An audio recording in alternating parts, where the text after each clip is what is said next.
30 నిమిషాలలో నొప్పి లేకుండా వేడికోస్ వెయిన్ చికిత్స ఆవేశ హాస్పిటల్ హైదరాబాద్.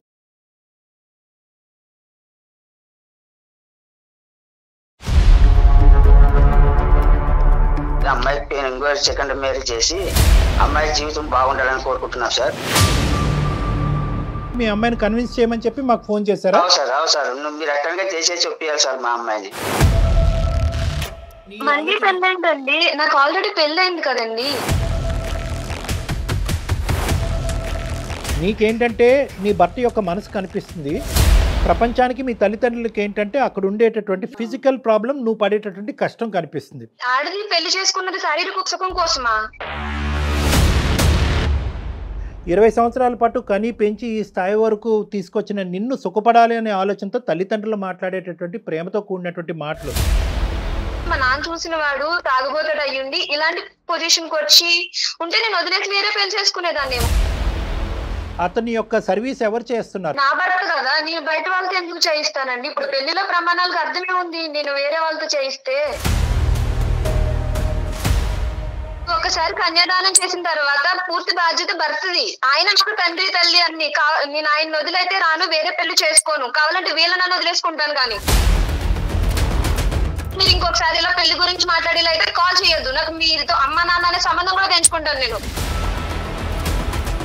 మాకు కూడా తల్లిదండ్రులకనే ఓ ప్రేమ అనేది ఉంటుంది కదా సార్. అమ్మాయిని కూడా మంచిగా చూసుకున్న వానికి ఒకటి మంచి వానికి ఇచ్చి మళ్ళా. మరి ఇప్పుడున్న మీ అల్లుడిని మంచివాడనే కదా? ఆయన సూసైడ్ కూడా చేసుకోవడానికి ట్రై చేశారు. ఆయన కంటే ముందు నేను చచ్చిపోతాను ఆయన లేకపోతే. సార్ పోయినంత కాలం సేవ్ చేసుకుంటా ఎన్నాళ్ళు ఉంటుంది సార్ ఆయనకి.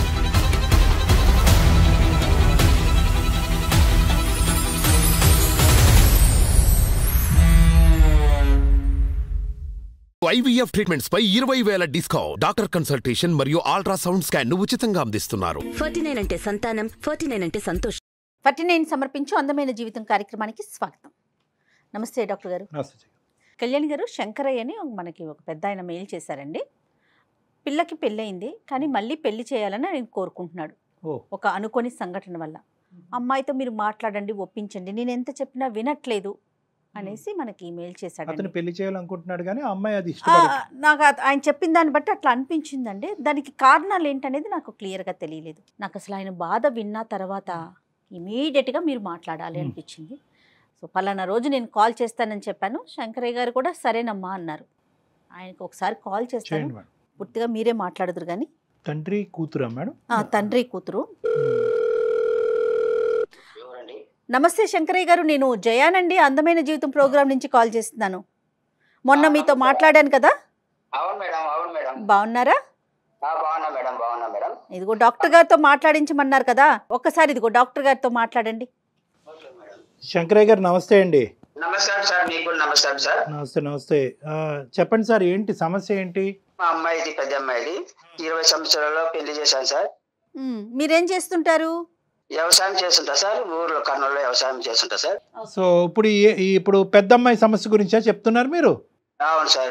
యాక్సిడెంట్ లో నడుములు పోయాయి సార్ మా అల్లకి. అల్లుడు గారికి యాక్సిడెంట్ లో నడుము ఇరిగిపోయింది? అవును సార్. అయ్యయ్యో, ఎంతకాలం అయింది అది జరిగి? ఇప్పుడు 3 సంవత్సరాలు అయింది సార్.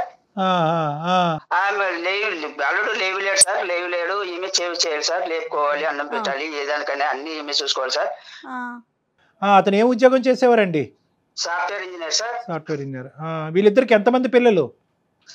పిల్లలు లేదు సార్, ఇంకా పిల్లలు లేదు సార్. పిల్లలు లేరు? లేదు సార్, పిల్లలు అసలు లేదు సార్. ఓకే. ఇప్పుడున్న పరిస్థితి ఏంటి? ఇప్పుడు అమ్మాయి అతనికి సేవ చేసుకుంటూ ఉంది. అవును సార్. మరి ఇప్పుడు సమస్య ఏంటి? అమ్మాయికి ఇంకో సెకండ్ మ్యారేజ్ చేసి అమ్మాయి జీవితం బాగుండాలని కోరుకుంటున్నాం సార్. సెకండ్ మ్యారేజ్ చేయాలని మీరు అనుకుంటున్నారు, అమ్మాయి అనుకోవట్లే? అవును సార్. అమ్మాయి అనుకోవట్లే. మీ అల్లుడు గారు మీ అమ్మాయి యాక్సిడెంట్ అవ్వకముందు కానీ యాక్సిడెంట్ అయిన తర్వాత కానీ వాళ్ళిద్దరు అన్యోన్యంగానే ఉన్నారు? అవును సార్, బాగున్నారు సార్. వాళ్ళిద్దరి మధ్యన ఎటువంటి భేదాభిప్రాయాలు లేవు? లేవు సార్, లేవు సార్. ఈ ఐడియా మీకెందుకు వచ్చింది ఇప్పుడు రెండో పెళ్లి చేయాలని వాళ్ళిద్దరు సుఖంగా ఉన్నప్పుడు? సార్ తల్లిదండ్రులకి ఎవరికైనా ఆమె సేవ చేస్తుంటే చిన్న వయసులోనే కూర్చొని లేకుండా ఆయన లేకపోవడం. ఇంకేమైనా కార్యక్రమాలు జరగాలా ఇంట్లో? మీ అమ్మాయి పెళ్లి అవుతుంది? అమ్మాయి సార్, అమ్మాయి అబ్బాయి అంటారు కదా సార్, పెళ్లి అయ్యేవాళ్ళు. రేపు పక్కన పెళ్లి, వాళ్ళ పెళ్లి అయిన తర్వాత ఈమెని ఎవరు చూసారని గ్యారంటీ ఏమి సార్? సో మీ ఉద్దేశం ఏంటంటే మీ అమ్మాయికి జీవితం ఇవ్వాలి అనేటటువంటిది ఒకటి, కొత్త జీవితం ఇవ్వాలి అనేది, కానీ వాళ్ళ వరకు మాత్రం బాగానే అడ్జస్ట్ అయిపోతున్నది. ఈ ప్రస్తావన మీ అమ్మాయి దగ్గర తీసుకెళ్ళినప్పుడల్లా మీ అమ్మాయి ఏమంటా ఉంటది? నాకు ఇష్టం లేదు, నాకు ఆయన బాగా చూసుకున్నాడు కదా, ఆయన కావాలి అని అంటారు సార్. ఇప్పుడు మేమేం చేయాలి? మీ అమ్మాయికి పెళ్లి చేయాలా? మా అమ్మాయికి మీరు ఒప్పియాలి సార్, ఎట్లా కానీ మీరు దయచేసి. ఉంటుందండి, వాళ్ళిద్దరూ ఒక అన్యోన్యంగా ఉంటున్నారు, హ్యాపీగా ఉంటున్నారు, వాళ్ళ భవిష్యత్తు గురించి వాళ్ళు ఆలోచించుకుంటున్నారు. వీళ్ళకి ఏమన్నా కొద్దిగా ఆస్తిపాస్తులు అవి ఏమైనా ఉన్నాయా వెనక ముందు? ఉన్నాయి సార్, కొద్దిగా ఉన్నాయి. కాదు సార్, నేనేమంటానంటే మా తల్లిదండ్రులకు బాధ్యత ఉంటుంది సార్, మరి వాళ్ళు బాధపడుతుంటే చూడలేం కదా సార్. అది కరెక్టే, కానీ బాధను భరించే వ్యక్తి ఎవరు? మీ అమ్మాయి కదా. ఆ అమ్మాయి మా తల్లిదండ్రులు కానీ వాళ్ళకి మాకు కూడా బాధలు ఉండవా సార్? తను ఇబ్బంది పడినా పర్వాలా, నా భర్తే ముఖ్యం అంటుంది కదండి. ఆమె చెప్తారు మేడం, ఏమనుకుంటున్నామంటే మేడం మా అమ్మాయి కూడా ఒక దారిని చూపించాలనుకున్నాం మేడం. కరెక్టే, మీ తల్లిదండ్రులుగా మీ ఉద్దేశం కరెక్టే, కానీ నేను ఇంకొక మాట చెప్తాను. శంకరయ్య గారికి ఈ పరిస్థితి జరిగితే కనుక మీ భార్య గారు వెళ్ళి వేరే పెళ్లి చేసుకోవటం అనేటటువంటిది మీరు ఒప్పుకోగలరా? మీ భార్య ఒప్పుకుంటుందా? నేను ఈ ప్రస్తావన తీసుకొచ్చానని ఇంకో విధంగా అనుకోకండి. ఎందుకంటే పెళ్లి అనే బంధానికి ఏంటంటే ఇటువంటి అవరోధాలన్నీ దాటుకుని వెళ్తే, ఇటువంటి త్యాగాలన్నీ చేయడానికి నిర్ణయించుకుంటేనే ఆ పెళ్లి దాని యొక్క ప్రాముఖ్యత, దాని పవిత్రత. సో కాబట్టి అంటే ఇవన్నీ నేను తర్వాత మాట్లాడతానులేండి, కానీ మీ అమ్మాయి అయితే కనుక తీసి పారేస్తుంది. మీరైతే మాత్రం ఏమంటున్నారంటే మీ అమ్మాయిని కన్విన్స్ చేయమని చెప్పి మాకు ఫోన్ చేశారా? మీరు అట్టంగా చేసేసి చెప్పారు సార్ మా అమ్మాయిని. కొద్ది డెలికేట్ ఇష్యూ జయ గారు, కానీ అమ్మాయి ఎలా రియాక్ట్ అవుతుందో పూర్తిగా తన మనసు మీద ఆధారపడి ఉంటుంది కదా కళ్యాణ్ గారు. ఆ బాండ్ అనేటటువంటిది ఒకటి క్రియేట్ అవుతుంది చూడండి. ఆ బాండ్ అనేటటువంటిది ఈ యాక్సిడెంట్ ముందు ఒక 50% ఉంటే యాక్సిడెంట్ అయిన తర్వాత 100% అవుతుంది. ఇప్పుడు యూజువల్గా మనం ఎలా అనుకుంటాం అంటే బయట నుంచి చూసేటటువంటి, ఇప్పుడు అతను తల్లిదండ్రుల పాయింట్ ఆఫ్ వ్యూలో అతను ఆలోచిస్తున్నాడు, మీరు నేను అసలు మామూలుగా కామన్ పీపుల్గా మనం ఎలా అనుకుంటాం, ఇదేంటి చిన్న వయసులో ఈ అమ్మాయి అవుటి అతనితో ఏంటి, ఆ అమ్మాయి భవిష్యత్తు త్యాగం చేయటం ఇంపార్టెంటే అన్నట్టు మనం అనుకుంటాం. కానీ అక్కడ కాన్సెప్ట్ ఎలా ఉంటుందంటే, ఒకప్పుడు అది ఒక డెలికేటు ప్రాబ్లమాటిక్ టాక్సిక్ రిలేషన్షిప్ అనుకోండి. మరి నీకు దన్నారా బాబు, ఇప్పుడు సుఖం లేదు, ఇప్పుడు అసలు సుఖం లేదు నీతో అని చెప్పి వెళ్ళిపోయి ఉండేది. కానీ ఇక్కడ ఏంటంటే బాధ్యత పెరిగింది ఆ అమ్మాయికి. సో ఆ యాంగిల్లో ఒకసారి మాట్లాడి చూద్దాం. 2 కాన్సెప్ట్స్ మేడం. ఒక జీవితం పోయాలి అని అనుకునే ఒక తల్లిదండ్రులు, ఒక కొత్త జీవితం పోయాలనేటటువంటి కూతురు జీవితం ఇలా అవ్వకూడదనే తపన, భర్త బాధ్యత నాది కాకపోతే ఎవరు అని ఆలోచించేటటువంటి ఒక భార్య, ఈ రెండింటి సంఘర్షణ మనం ఈరోజు ఇచ్చేయాలి. తప్పకుండా అండి. మరి శంకరయ్య గారు, మీరు పాపను లైన్లో తీసుకుంటారా లేకపోతే నేను కాన్ఫరెన్స్లోకి తీసుకోనా? మేడం గారు మీరు మాట్లాడినమ్మా, నేను మాట్లాడినా మీరు మాట్లాడి లేలో నేను వింటుంటాను, మాట్లాడతాను. అట్లానే సరే సరే సరే. పెద్ద ఆయన ఏం అనలేకపోతున్నావు. The person you are speaking with has. Hello hello Vani గారు, చెప్పండి ఎవరు? నమస్తే అమ్మా, నేను జయాని అందమైన జీవితం ప్రోగ్రామ్ నుంచి కాల్ చేస్తున్నాను. నమస్తే అండి, చెప్పండి. నమస్తే. నాతో పాటు డాక్టర్ కళ్యాణ్ చక్రవర్తి గారు కూడా ఉన్నారు. అలానే మీ నాన్నగారు కూడా లైన్లో ఉన్నారమ్మా. ఆయన ఒక్కసారి మీతో మాట్లాడాలి అని చెప్పేసరికి నేను మిమ్మల్ని లైన్లోకి తీసుకున్నాను. ఆయన ఒక చిన్న సమస్యని మా దాకా తీసుకొచ్చారు. ఒక సలహా కోసం మమ్మల్ని సంప్రదించారు సుమన్ టీవీని. ఏ సమస్య అండి? ఒక్కసారి మా డాక్టర్ గారు మాట్లాడతారు చూడు. వాణి నమస్తే అమ్మా. నమస్తే అండి, చెప్పండి. ఇప్పుడు ఏంటంటే నాన్నగారు ఎలా చెప్పాలో నాకు అర్థం కావట్లేదు. అంటే ఒక తండ్రిగా అతను నిన్ను చూసే కోణము వర్సెస్ నువ్వు నీ జీవితాన్ని చూసుకునే కోణము, ఈ రెండిట్ల మధ్యన జరిగినటువంటి ఒక చిన్న సంఘర్షణ. అతను ఏమంటారంటే, మా అల్లుడు గారు చాలా మంచివారు, చాలా గొప్ప పెళ్ళి, కానీ దురదృష్టం కొద్దీ ఒక సంఘటన జరిగింది. అతను అవిటివాడు అయ్యాడు, మంచాన పడ్డాడు. సేవ చేసేటటువంటి భారం అంతా కూడా చిన్న వయసులో ఉన్న ఆడపిల్ల మోస్తుంది. ఇది చూసి మేము తరుక్కుపోతున్నాము, చూడలేకపోతున్నాము. ఆ అమ్మాయికి ఒక భవిష్యత్తుని ఇవ్వాలి అని అనుకుంటున్నాము. కాబట్టి ఆ అమ్మాయిని పెళ్ళి అనే ప్రస్తావన తీసుకొస్తే ఆ అమ్మాయి అంగీకరించట్లేదు. మీ ద్వారా ఆ ప్రస్తావన తీసుకొచ్చి ఆ అమ్మాయిని అంగీకరింపచేసేటటువంటి విధంగా హెల్ప్ చేయండి అని అన్నారు. అవునండి, అంటే మీకు మొత్తం చెప్పారా నాన్నగారు? ఏమో అంటే నాన్నగారు పెద్ద వయసు, ప్లస్ ఏంటంటే ఫోన్ లో అంత ఇదిగా మాట్లాడలేకపోతున్నారు. సో పూర్తిగా వివరాలు అయితే చెప్పలేకపోయారమ్మా. అవును. అసలు నీ ఆలోచన ఏంటండి? నాకు ఆల్రెడీ పెళ్ళైంది కదండి. అసలు ఏం జరిగిందో చెప్పమ్మా. అంటే మీ పెళ్ళి ఎంతకాలం అయింది, అతనికి ఆ యాక్సిడెంట్ ఎలా జరిగింది? ఏం లేదండి, నేను చదువుకుంటానన్న వయసులోనే చిన్న వయసుకే 20 ఏళ్ళకే పెళ్లి చేసేసారు నాన్నగారు. మంచాడు, బాగా చూసుకుంటాడు అన్ని చెప్పారు. సరే నచ్చ చెప్పారు.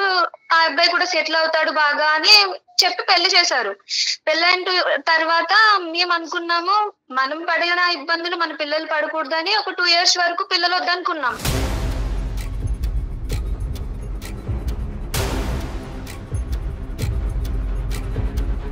మేమంటూ కొంచెం ఫినాన్షియల్ గా సెటిల్ అయిన తర్వాత పిల్లల్ని కందాం ప్లాన్ చేసుకుందామని.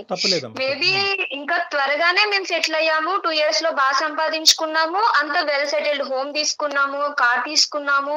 మనకు ఇప్పుడు పిల్లల్ని చూసుకునే పొజిషన్ వచ్చింది అని ప్లాన్ చేసుకుందామని హనీమూన్ ప్లాన్ చేసుకున్నాం. అన్ఎక్స్పెక్టెడ్లీ సో మేము వెళ్ళిన టైం బాగాలేదు, నా రాత బాగాలేదు, మొత్తానికి యాక్సిడెంట్ అయ్యింది.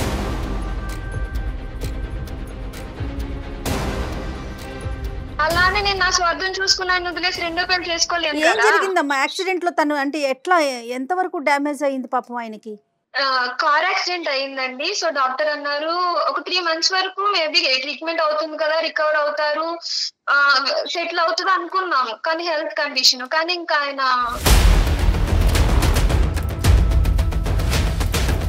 అంటే ఇప్పుడు ప్రస్తుతం ఎలా ఉన్నారమ్మా? మంచం మీద ఉన్నారా? అతని పని అతను చేసుకుంటారా? యూరినరీ అండ్ మోషన్ రిఫ్లెక్సెస్ చేసుకోవట్లేదండి. పని చేసుకోవట్లేదు. ఇంకా అతను పిల్లలు అనడానికి మీకు వీలు అవ్వదని చెప్పేశారు డాక్టర్స్. పిల్లలు కంటానికి ఓకే అమ్మా. పిల్లలు లేకపోవటం అనేది కావాలంటే మీ ఇద్దరు మనసులు పెద్దవైతే కనుక దత్తత చేసుకోవచ్చు పిల్లల్ని. అది కాదు ఇక్కడ. అతని యొక్క సర్వీస్ ఎవరు చేస్తున్నారు? అతనికి సంబంధించినటువంటి సేవలు ఎవరన్నా మనిషిని పెట్టుకున్నారా? మీరే చేయాలా? యూరిన్ కానీ మోషన్ కానీ బట్టలు స్నానం చేస్తానండి. నా భర్త కదా, నేను బయట వాళ్ళతో ఎందుకు చేయిస్తానండి? ఇప్పుడు పెళ్లిలో ప్రమాణాలకు అర్థమే ఉంది నేను వేరే వాళ్ళతో చేయిస్తే. Right as long as you're happy అమ్మ. నువ్వు హ్యాపీయే కదా. అంటే ఆ పనులు చేయటంలో ప్రస్తుతం అయితే కనుక నీ వయసు బట్టి అవనియండి, నీ ఓపిక బట్టి అవనియండి, మీరేం అలసిపోలేదు కదా. నేనైతే అసలు నాకు నిజం చెప్తున్నాను కదండి, ఆయన ఆ 2 years లో మేము హ్యాపీ సెటిల్ అవ్వాలనుకున్న 2 years లో నన్ను కాలు కింద పెట్టకుండా రాణిలో చూసుకున్నారు. మొత్తం స్ట్రగుల్స్ అన్ని ఆయనే ఫేస్ చేశారు.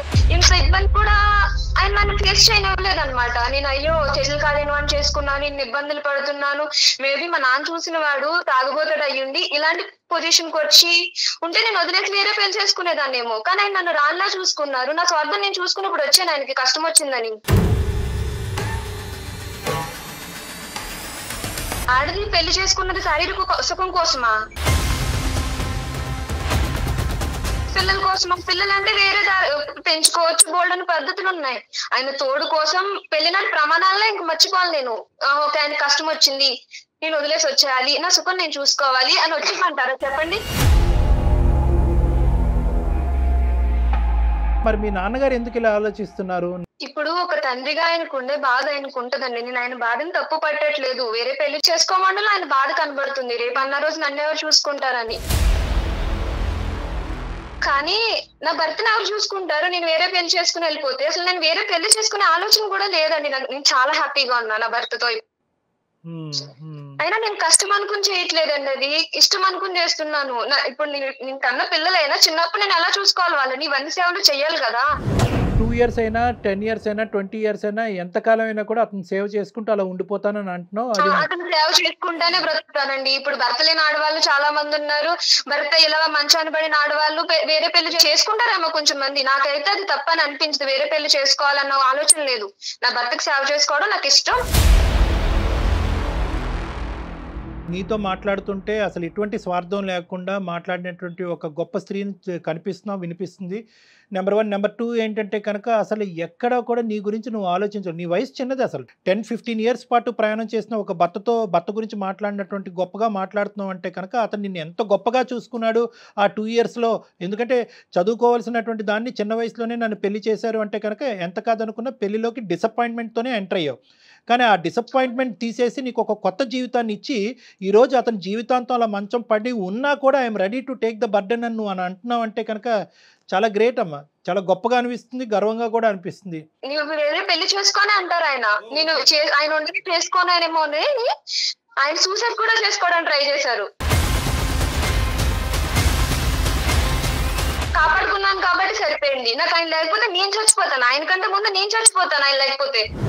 శంకరయ్య గారు, మరి ఇప్పుడు పరిస్థితి ఎలా ఉంది? ఇక్కడ మేము మాట్లాడేది ఏంటో నాకు అర్థం కావట్లేదు శంకరయ్య గారు. ఇప్పుడు ఆ అమ్మాయి చాలా స్ట్రాంగ్ గా ఉంది, చాలా గంటపదం మాట్లాడుతుంది. ఆ అమ్మాయి ఏంటంటే వాళ్ళిద్దరి మధ్యన బాండింగ్ బ్రహ్మదేవుడి దిగి వచ్చినా విడదీయలేడు అనే విధంగా మాట్లాడుతుంది. మీరు నేను ఏమాత్రం అవును సార్, మాకు కూడా తల్లిదండ్రుల కన్నా ఒక ప్రేమ అనేది ఉంటది కదా సార్. అమ్మాయిని కూడా మంచిగా చూసుకున్న వానికి ఒకటి మంచి వానికి ఇచ్చి మళ్ళా బాగా జీవితం బాగుండాలని కోరుకుంటాం సార్ మేము కూడా. అంటే ఇప్పుడు ఇతను చెడ్డవాడయ్యాడా? యాక్సిడెంట్ అయిన తర్వాత మీరు ఒక మంచివాడిని తీసుకొస్తానంటున్నారు, మరి ఇప్పుడున్న మీ అల్లుడిని మంచివాడనే కదా ఇంతకు ముందు పెళ్లి చేశారు, యాక్సిడెంట్ అయిన తర్వాత చెడ్డవాడయ్యాడా? సార్ పోయినంత కాలం సేవ్ చేసుకుంటా ఎన్నాళ్ళు ఉంటుంది సార్ ఆయనకి.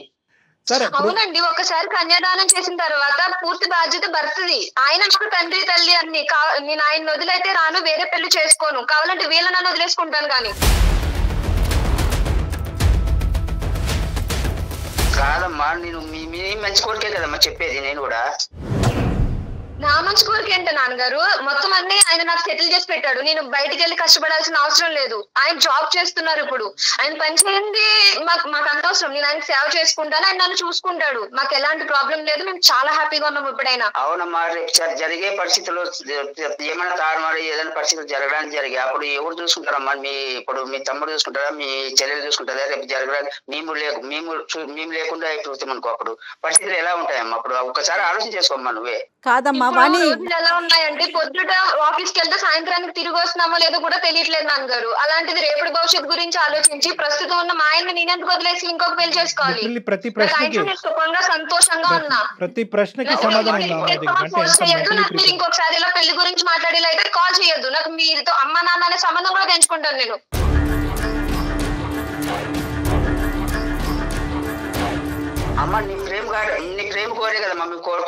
శంకరయ్య గారు, ప్రేమ కోరుకుని అనేటటువంటి దాని వెనకాతల ఎక్కడో చోట ఒక గిరి అనేది ఉంటుంది, అర్థమైంది కదా? మీ ప్రేమ అనేటటువంటిది ఎక్కడి వరకు వెళ్ళొచ్చు అంటే కనుక తన ప్రేమించేటటువంటి భర్త యొక్క ప్రేమను చంపకూడదు అనే అంతవరకే మీ హద్దులు. ఇప్పుడు ఏంటంటే, ఇప్పుడు నేను మిమ్మల్ని ఇంత ప్రేమిస్తున్నాను, నీ భవిష్యత్తు గురించి ఇంత కోరుకుంటున్నావు కాబట్టి నీ భర్త మీద ఎంత ప్రేమ ఉన్నా కూడా అవుటివాడు కాబట్టి వదిలేసి వచ్చేయమా అంటే కనుక అది మీది ప్రేమ కింద వర్తించదు. ఎందుకంటే మీ ప్రేమ అనేటటువంటిది ఆ అమ్మాయి ప్రేమ, తన భర్త మీద ఉండే ప్రేమను అర్థం చేసుకున్నప్పుడే దానికి విలువ, వాల్యూ. సో ఇక్కడ నేను అది పద్ధతి కాదు. లేలే శంకరయ్య గారు, మీరు ఏంటంటే కనుక ఈ ఎల్లకాలం రోజులు ఇలాగే ఉండవు. రేపొద్దున ఏదైనా జరగరానిది అతనికి జరిగితే కనుక దానికి కూడా అమ్మాయి ప్రిపేర్ అయ్యి ఉంది. జరగరానిది ఏదో జరుగుతుంది అనేటటువంటి ఆలోచనతో, ఏదో జరుగుతుందనే ఉద్దేశంతో అతన్ని ఈ రోజే చంపేయటం అనేది ఆ అమ్మాయికి ఇష్టం లేదు. అతనే అంటున్నాడంట, నువ్వు వెళ్ళి సుఖపడి దేవుడు ఉంచుతాడని గ్యారంటీ ఉంది సార్. చేతిలో మంచి వాడి చేతిలో పెట్టిపోదామనే ఆలోచన మాకుంది సార్. సేవ్ చేసుకుంటే నన్ను మంచిగా చూసుకోకుండా డైగా వచ్చి కొడితే అప్పుడు నేను ఎలా బాధపడాలి? వాడిని నన్ను పట్టించుకోకపోతే? అమ్మ అన్ని అట్లా అనుకుంటే ఎట్లయితుందమ్మా? అది అట్లా అనుకుంటే ఎట్లుంటది చెప్పు? ఇప్పుడు భర్తకి ఇలాగయ్యి వదిలేస్తే కనుక నువ్వు వేరే పెళ్లి చేసుకో, కష్టంలో వదిలేసి వచ్చేయచ్చు అని కూడా ప్రమాణం చేయించాల్సింది. మరి ఆ ప్రమాణం ఎందుకు చేయించలేదు?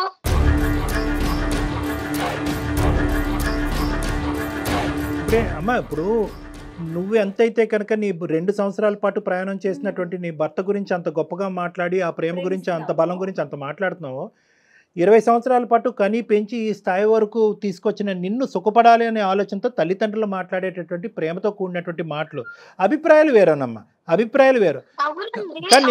నాన్నగారు, నేను ఇలా బాధపడుతున్నాను, నాకు ఈ కష్టం వచ్చింది, నేను తనకు చేయలేకపోతున్నాను సేవ, మీ ఇష్ట ప్రకారం నాకు పెళ్లి చేయండి అని నేను అతని దగ్గరికి వెళ్ళి నా కష్టాన్ని చెప్పుకుంటే కదా ఆయనకు బాధపడాలి.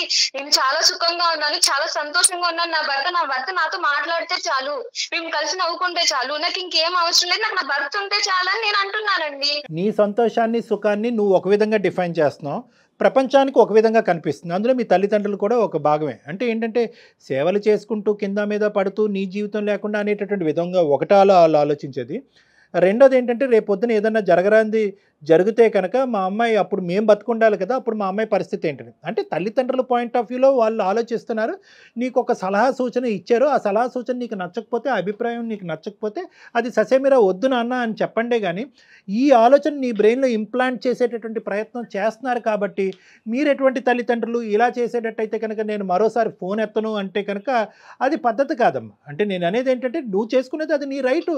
నీ భర్త ఎలా ఉన్నా కూడా నువ్వు హ్యాపీ, నువ్వు నీ భర్త హ్యాపీగా ఉన్నారని అనుకుంటున్నావు, ఆ సేవలోనే నువ్వు దైవ కార్యక్రమాన్ని నువ్వు చూసుకుంటున్నప్పుడు you go ahead, no problem. కానీ దయచేసి ఏ యాంగిల్లో వచ్చి ఏ విధంగా నీ తల్లిదండ్రులు ఒక ప్రేమతో వచ్చి మాట్లాడుతున్నారో వాళ్ళని మొత్తం దయచేసి మిస్అండర్స్టాండ్ చేసుకోవద్దమ్మా. అర్థమైంది కదా? అవును సార్. కానీ నేను ఎప్పుడు నా తల్లిదండ్రులు మిస్ అవుతున్నాను. పెళ్లి చేసుకుని వచ్చాను, నాకు నాన్నని చూడాలని ఉంది, అమ్మని చూడాలని ఉంది, నా పుట్టింటికి వెళ్ళాలని ఉంది అని నాకు ఎప్పుడు అనిపించలేదు. నన్ను అంత బాగా చూసుకున్నారు, వీళ్ళకంటే బాగా చూసుకున్నారు నన్ను ఆయన. అదే నాకు అర్థమవుతుందమ్మా. ఎటొచ్చి ఏంటంటే ఇప్పుడు నీకేంటంటే నీ భర్త యొక్క మనసు కనిపిస్తుంది, ప్రపంచానికి మీ తల్లిదండ్రులకి ఏంటంటే అక్కడ ఉండేటటువంటి ఫిజికల్ ప్రాబ్లం నువ్వు పడేటటువంటి కష్టం కనిపిస్తుంది. వాళ్ళది తప్పు లేదు, నీది తప్పు లేదు, అర్థమైందా? కానీ at the end of the day నువ్వు ఇంత బలంగా కోరుకుంటున్నావు కాబట్టి నా చావో రేవో నాకు అంతా ఇక్కడే, నా భర్తతోనే అన్నీ, నేను ఏ కార్యక్రమం చేసినా కనుక అందులో కష్టాన్ని చూడట్లేదు, ప్రేమని సంతోషాన్ని చూస్తున్నాను నువ్వు అంటున్నావు కాబట్టి ప్రపంచం అంతా కూడా ఏకమై నీకు వ్యతిరేకంగా వచ్చినా కూడా నిన్నేమీ చేయలేదు, మార్చలేదమ్మా. శంకరయ్య గారికి ఒక్కసారి చెప్పండి కళ్యాణ్ గారు. శంకరయ్య గారు సార్ చెప్పండి సార్. దీన్ని ఇక్కడితో ఆపేద్దాం. ఎందుకంటే కనుక ఇప్పుడు ఆ అమ్మాయి అక్కడ భర్తను వదిలేయటం అనేటటువంటిది జరగనటువంటి పని, ఇంకో పెళ్లి జరగటం అనేది డబల్ ఇంపాసిబుల్. మీరు ఆ అమ్మాయి బాగు కోరుకోవటం అనేది ఆ అమ్మాయికి కూడా అది బాగు అని అనిపిస్తే కనుక మీరు బాగు కోరుకోవడం, ఆ అమ్మాయికి అది బాగు అనిపించట్లేదు, ఆ అమ్మాయికి అది నరకం అనిపిస్తుంది. మూడో అంశం చెప్తాను వినండి. ఆ అమ్మాయి మీ అల్లుడు గారిని వదిలేసి రావటం అనేది జరగదు. ఇంకో పెళ్ళి అంటారా, అది మీరు కల్లో కూడా ఊహించుకోవద్దు. మీరు ఇది రబ్బర్ బ్యాండ్ లాగా ఇలా సాగ తీసుకుంటూ పోతే రబ్బర్ బ్యాండ్ కూడా తెగుతుంది, మీ ఇద్దరి మధ్యన బంధం తెగిపోయే అవకాశం ఉంది. ఆ అమ్మాయి అంది ఇంకో ప్రస్తావన, మళ్ళీ ఇంకోసారి ఈ ప్రస్తావన తీసుకొచ్చావంటే కనుక నీ ఫోనే ఎత్తను, నాకు అమ్మ నాన్న లేరు, నా భర్తే చాలు అనేటటువంటి పదాలు ఆ అమ్మాయి వాడుతుంది. అంటే దాన్ని బట్టి ఏంటంటే మీకు ఇచ్చేటటువంటి గౌరవం తగ్గించడం, మీ మీద ప్రేమ చంపించుకోవటం కాదు, కానీ ప్రేమ అనుకుంటూని వచ్చి మీరు వాళ్ళ ప్రేమని ఇచ్చేస్తున్నారనేటటువంటి బాధతో ఎక్కడ ఆ అమ్మాయి బ్రెయిన్ వాష్ అయిపోయి రేపొద్దున ఆ భర్త దగ్గర నుంచి దూరం అయిపోద్ది అనే అభద్రతలో ఆ అమ్మాయి ఉంది. కాబట్టి ఈరోజు మీ పరిధిలో మీరు ఉండండి, నాకు నచ్చినటువంటి పని నా చేత బలవంతంగా చేయకండి అని చెప్పి 1కి 100 సార్లు ఆ అమ్మాయి చెప్తుంది. కాబట్టి ఈ ప్రస్తావన ఇక్కడతో వదిలేసేయండి. దయచేసి మీరు అర్థం చేసుకోండి. మీరు ఇది ఇదేంటంటే సరే సార్, మా అమ్మాయి మా అబ్బాయిని చిన్న అమ్మాయి అబ్బాయిని చూసుకొని ఉంటాం కదా సార్, ఎట్లా ఏం చేస్తాం సార్, మళ్ళీ అమ్మాయి ఒప్పుకోకపోతే సార్. సరే సార్, అంతే ఎవరి ఇష్టం వాళ్ళది సార్. పిల్లలు కనగాలని కానీ వాళ్ళ భవిష్యత్తుని కానీ వాళ్ళ జాతకాలను కానీ మనం రాయలేము కదా. సో ఇక్కడ ఏంటంటే ఆ అమ్మాయి అది కోరుకుంటుంది, దాంట్లోనే ఆ సంతోషాన్ని చూసుకుంటుంది. So beat. ఇంకా మీ అమ్మాయి వచ్చి తలనెత్తి నోరు బాతుకుని నాన్న నా జీవితం ఇలా అయిపోయిందంటే కనుక అప్పుడు వేరే విషయం. ఇప్పుడు మీరు కీడించి మేలించాలన్నట్టుగా రేపొద్దున్న ఏదన్నా జరిగితే అంటున్నారు కదా, జరిగినప్పుడు చూద్దాం. ఇప్పుడు మనం ఎట్లా చెప్పగలుగుతాం? రేపు జరగబోయే సుఖం గురించి ఇప్పుడు ఉండేటటువంటి నరకాన్ని అనుభవిస్తారా వాళ్ళిద్దరు? కాదు కదండి. ఇప్పుడు నరకాన్ని అనుభవించమంటారా విడిపోయి? అది కరెక్ట్ కాదు. సో రేపు పొద్దున ఏదైనా సమస్య వస్తే కనుక అప్పుడు సంగతి అప్పుడు చూద్దాం. అర్థమైంది కదా? రైట్ అమ్మా, thank you so much Vani. Okay ma'am. కానీ ఆ అమ్మాయి చిన్న వయసు అయినా ఎంత స్ట్రాంగ్ గా మాట్లాడుతుంది కళ్యాణి గారు. అంటే అదే నేను చెప్తున్నానమ్మా, ఆ అమ్మాయికి హ్యాట్స్ ఆఫ్. ఇందాక చెప్పినట్టుగా ఏంటంటే పెళ్లిలో ఉండే పవిత్రతని చాలా చిన్న వయసులో అర్థం చేసుకుంది.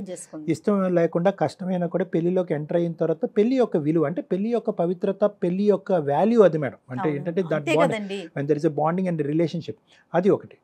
నేను కోరుకునేది ఏంటంటే ఈరోజు తండ్రిగా అతను ప్రార్థన చేయాలన్నా మన సుమన్ టీవీ అనేది అంత మంచి వ్యక్తికి కలకాలం ఒక మంచి జీవితం రావాలని కోరుకోవాలి. ఇదే ఓర్పు, ఓపిక, సహనం జీవితాంతం ఉండాలి.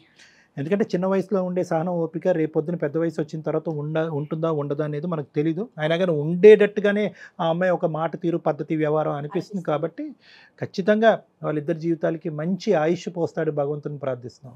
తప్పకుండా అండి. Thank you so much Kalyan గారు. నమస్తే అండి. నమస్తే. IVF ట్రీట్మెంట్స్ పై 20,000 డిస్కౌంట్, డాక్టర్ కన్సల్టేషన్ మరియు అల్ట్రాసౌండ్ స్కాన్ ను ఉచితంగా అందిస్తున్నారు. 49 అంటే సంతానం, 49 అంటే సంతోషం.